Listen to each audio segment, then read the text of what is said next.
Dear students, आज आपको लोकतंत्र अर्थात डेमोक्रेसी के बारे में बताया जाएगा। लोकतंत्र के अंतर्गत सर्वप्रथम उसके अर्थ एवं परिभाषाओं के बारे में एवं उसके बाद लोकतंत्र के प्रकारों के बारे में बताया जाएगा। सर्वप्रथम आता है लोकतंत्र का अर्थ एवं परिभाषा। लोकतंत्र के अर्थ पर सर्वाधिक मतभेद है। कुछ विद्वानों ने इसे आडंबर में व्यवस्था कहा है, तो कुछ विद्वानों ने इसे शासन व्यवस्था का श्रेष्ठतम रूप भी बतलाया है। यानी कुछ तो इसको क्या है, आडंबर में मानते हैं, तो कुछ इसे शासन व्यवस्था का श्रेष्ठतम रूप भी मानते हैं। किसको? लोकतंत्र को। सार्टोरी ने लिखा है कि लोकतंत्र ऐसी वस्तु के आडंबर में नाम के रूप में परिभाषित किया जा सकता है जिसका वास्तव में ही कोई अस्तित्व ही नहीं है। जबकि लोविल क्या कहते हैं कि अनुसार लोकतंत्र शासन के क्षेत्र में केवल एक प्रयोग है। और अब्राहम लिंकन ने इसकी परिभाषा क्या दी है? तो अब्राहम लिंकन इसकी परिभाषा देते हैं कि लोकतंत्र जनता के लिए, जनता द्वारा और जनता का शासन है। और सीले क्या कहते हैं? ये कुछ महत्वपूर्ण लेखक हुए हैं या राजनीतिज्ञ हुए जिन्होंने क्या, कुछ विद्वान हुए जिन्होंने लोकतंत्र को अपने अपने शब्दों में परिभाषित किया है। और ये सारी डेफिनेशंस क्या, बहुत ही इम्पोर्टेंट है। जिसमें सर्वप्रथम आता है सीले। सीले कहते हैं कि लोकतंत्र वह शासन है जिसमें हर व्यक्ति भाग लेता है। यानी कि लोकतंत्र क्या है, वह शासन है जिसमें क्या होता, हर व्यक्ति ही भाग लेता है। जबकि डायसी क्या कहते हैं? डायसी कहते हैं कि डायसी ने लोकतंत्र को सरकार का एक ऐसा स्वरूप बताते हैं जिसमें जनता का एक बहुत बड़ा भाग शासन करता है। जिसमें क्या है, जनता का एक बहुत बड़ा भाग शासन करता है डायसी के अनुसार।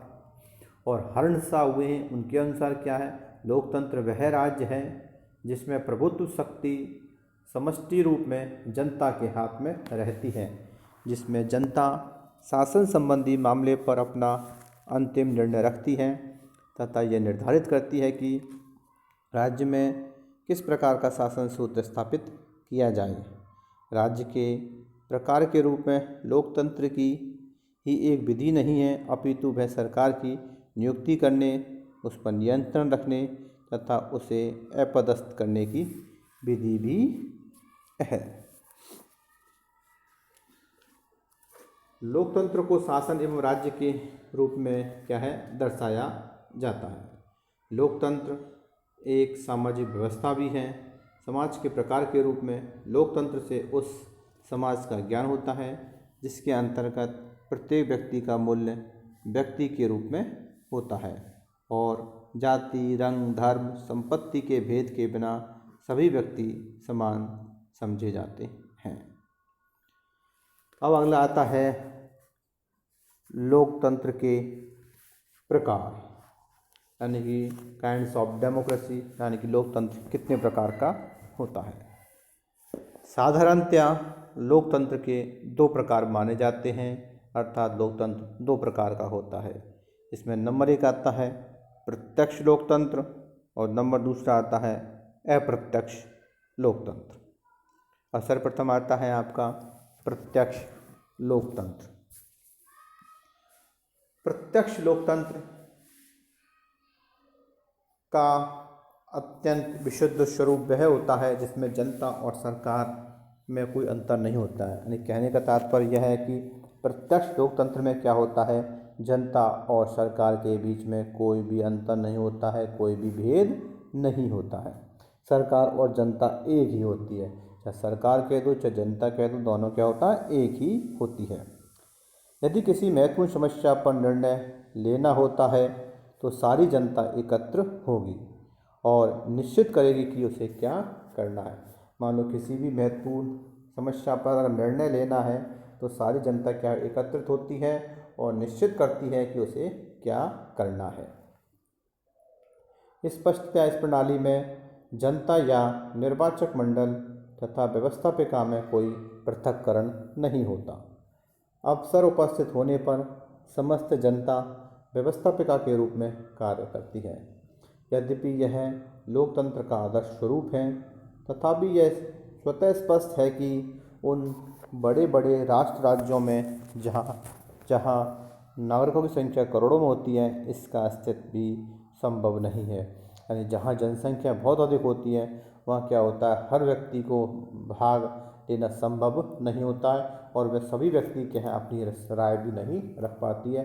इसलिए जहाँ जनसंख्या अधिक होती है वहाँ इसका अस्तित्व संभव नहीं है।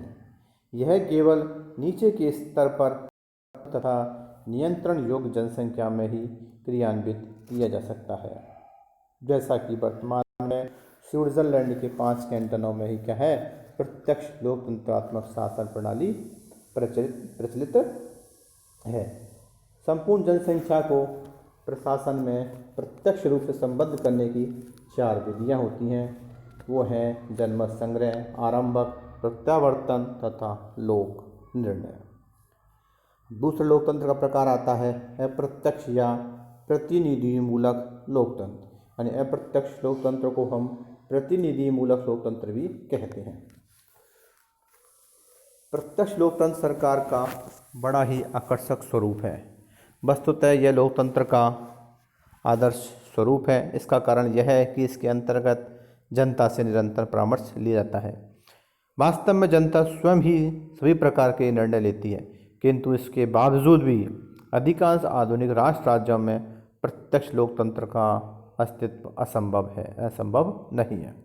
अतः आधुनिक राज्यों में किसी न किसी प्रकार का प्रतिनिधि मूलक लोकतंत्र या अप्रत्यक्ष लोकतंत्र पाया जाता है। सरकार के इस स्वरूप में मतदाता सरकार पर अपना नियंत्रण तो रखते हैं, किंतु प्रत्यक्ष रूप में नहीं रखते हैं। वे स्वयं निर्णय नहीं लेते और न ही कानून बनाते हैं, यह उनके प्रतिनिधि करते हैं। यानी कि कानून निर्णय लेने और कानून निर्माण करने का कार्य जो होते हैं वो जनता के चुने हुए प्रतिनिधि करते हैं। अतः प्रतिनिधि मूलक लोकतंत्र में प्रतिनिधियों का निर्वाचन अत्यंत महत्वपूर्ण कार्य है। यह निर्वाचन के माध्यम से किया जाता है। जनता अपने कुछ प्रतिनिधि चुन लेती है जिनमें विधानमंडल गठित होता है। यह विधानमंडल जनता की ओर से कानून पारित करता है और शासन पर नियंत्रण भी रखता है। इस प्रकार अप्रत्यक्ष लोकतंत्र में जनता की इच्छा का निर्माण तथा अभिव्यक्तिकरण निर्वाचित प्रतिनिधियों के माध्यम से होता है। J.S. मिल, जो इस प्रकार की शासन प्रणाली का प्रबल समर्थक थे, प्रतिनिधि मूलक लोकतंत्र की परिभाषा इस प्रकार देते हैं। वे कहते हैं कि यह एक ऐसा शासन है जिसमें सारी की सारी जनता या फिर उसका बहुसंख्यक भाग शासन सत्ता का प्रयोग समय समय पर चुने गए अपने प्रतिनिधियों द्वारा करता है। यानी कि इस अप्रत्यक्ष लोकतंत्र में क्या होता है, जनता के चुने हुए प्रतिनिधि अपना शासन कार्य करते हैं और वो ही कानून का निर्माण करते हैं और जनता की अभिव्यक्ति जो होती है चुने हुए प्रतिनिधियों के माध्यम से ही होती है। इस प्रकार आज आपको लोकतंत्र का अर्थ और उसका परिभाषा एवं लोकतंत्र के प्रकार, प्रत्यक्ष लोकतंत्र एवं अप्रत्यक्ष लोकतंत्र के बारे में बताया गया है। Thank you.